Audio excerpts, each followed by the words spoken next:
Winnie, please. Maybe I should get you something to eat. How about some coleslaw, liver, fried squid? Winnie. Oh, you poor thing, you're not comfy. Let me fix your pillows. Oh, you have a fever, you're burning up. That's okay, I'll help you. Poor baby, now you're cold. Well, here's your blankie. I love it. That clip brought back some serious nostalgia. Brace yourself, because the star you just saw grew up to pull off a real hat trick, performing writing and making math cool. Let's give 3 big cheers to the one and only Danica McKellar. How cool is this? Yes. Thank you so much for taking time. Hey, how you doing? This is really cool. I know that's probably a throwback for you too, watching some of those old clips. Yeah, of course. I remember shooting that scene. It was a lot of fun, because who gets to like jump on the bed, you know? Of course. So much fun to watch. We're really excited to talk with you and hear more about your new movie that comes out on streaming on the 11th, and then it'll be on cable the 13th. Is that right? On Great American Family Channel, December 13th, which is Saturday night at 8 o'clock Eastern. It's called Have We Met This Christmas? And it's actually my 12th Christmas movie that I've done, because I did 1 for Lifetime, 7 for Hallmark. This is my 4th for Great American Family Channel, and it's the first Christmas movie that I wrote. So I'm really excited about it. I've always wanted to play a character who got amnesia. I don't know why. I just thought it'd be fun to, like, you know, wake up and have no idea who I was and have to rediscover things. So this movie is about a second chance at love at Christmas time, made possible only because I don't remember my ex-boyfriend, or that I never wanted to see him again. Oh my God. And then also my character, I'm a property buyer in the midst of buying his family's inn, but I don't remember that. So when I discover that they don't really want to sell, I hatch a plan with them to help save the inn from the big corporation, with no idea that I work for that corporation, that I was heading up the sale. Oh, it was so much fun to write, so much fun to shoot. Jesse Hutch there, he did an amazing job.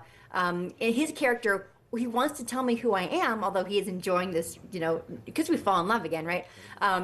But the doctor told him that my brain is really tender and sensitive, so no stress at all. So he's caught between trying to do the right thing, but falling in love with me again, and noticing that I'm open and free to fall in love with him, because I don't remember our past or how he left me.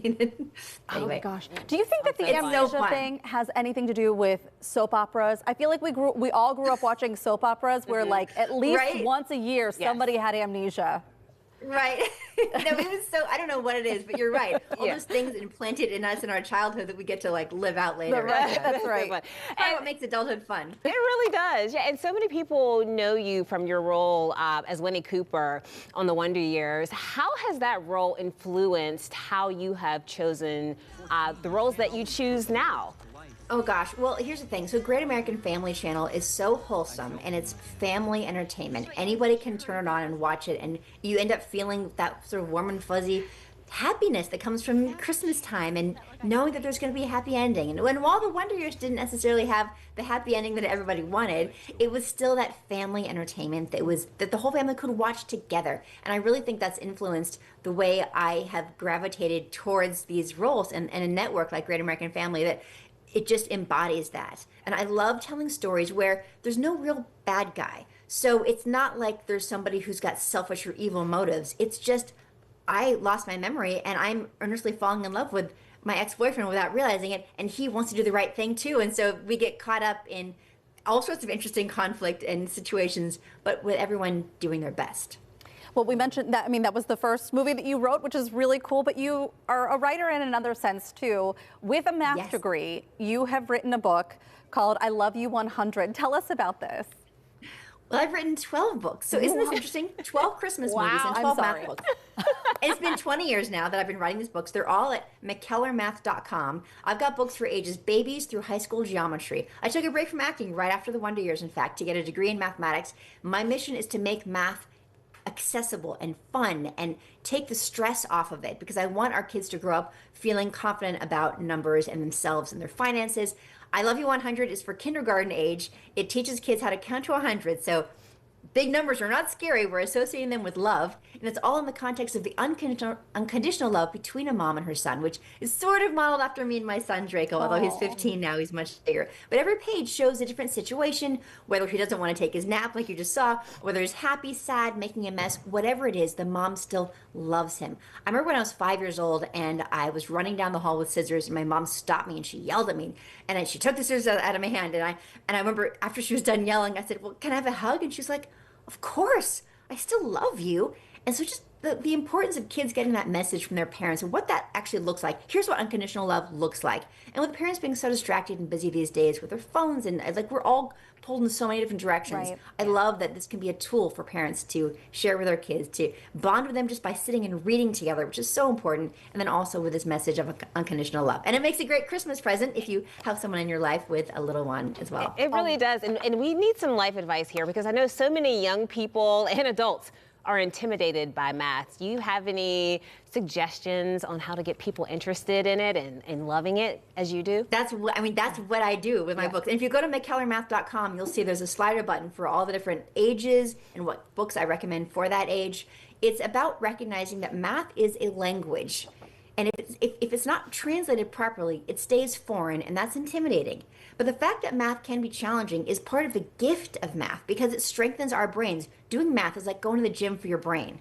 And if you're going to the gym, you wouldn't want like light weights that like 1 pound. It's not going to do anything for you. It's when you're struggling, especially kids in school, like struggling with math, trying to figure it out. And if you stick with it and get the help you need, and then you succeed, you've taught yourself that you're stronger and smarter than you thought. And that confidence that comes from feeling smart and capable, that helps you in every area of your life, not just math. Math just happens to be a good tool for that building of the strength.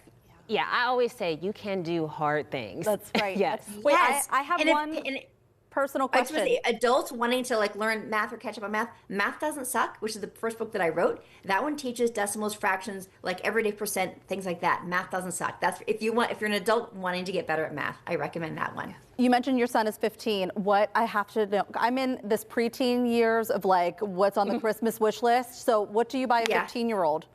Oh my gosh. Well, let me just tell you something. Well, he likes technology.